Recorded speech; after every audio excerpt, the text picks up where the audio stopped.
ฟซข้าว บ่ก็ถามใจดีสมมุติว่าเฮาลำเรื่องนี่ครับเอาไปขอปันเงินนำเขาเลยบ่ ปั้นอยู่แล้วเขาอยู่เจ๋งมาก จะสิปั้นเรื่องหยังของเขาเป็นคนจ้าง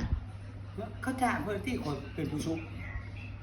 อยู่ตั้งเจ้าเจ๋งขึ้นมา คอยอดอยู่อดนอน ไปเบิ่งเจ้าฮอดคือเบิดคืนฮอดแจ้ง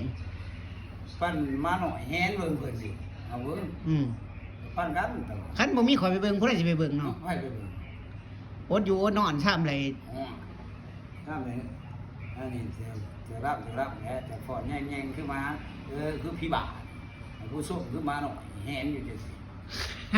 ปั้นกันแต่ว่าให้เรา100-100ก็ว่ากันไปคือ เออค่าเฮาไปเบิ่งเนาะ อันบ่มีคนเบิ่งเก็บไปรับที่ในมุกเสีย เขาบอกว่าจะพี่บาทโอ้มันต้องปั่นกันแม่นกว่าจะได้ตัวนี้ บ่แม่นสิกล้าเลยไปคัดก็เลยขอปั่นเพิ่นหายโดดปอกนึงสปอกหัวแจ๊คือกัน ซ้ำนั่นบ่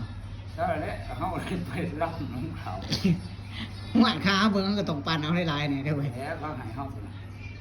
มาไงให้เฮาเท่านั้นเฮาก็ต่อแล้วเฮาเบิ่งน้ำเขา หมอม เบิดคืนฮอดแจ้งพุ่น หัวแจ๊คือกันเพิ่นนึงเฮาก็เลย เออ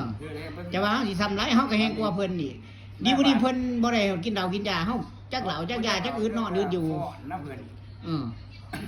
ติ่นย่องน้ำเพิ่น เมื่อยขาเมื่อยตีนเพราะแห้ง เพิ่นเลย ยังสิมาบ่ปั่นเงินให้ข่อยอยู่เนาะ หัวง่ายๆเลย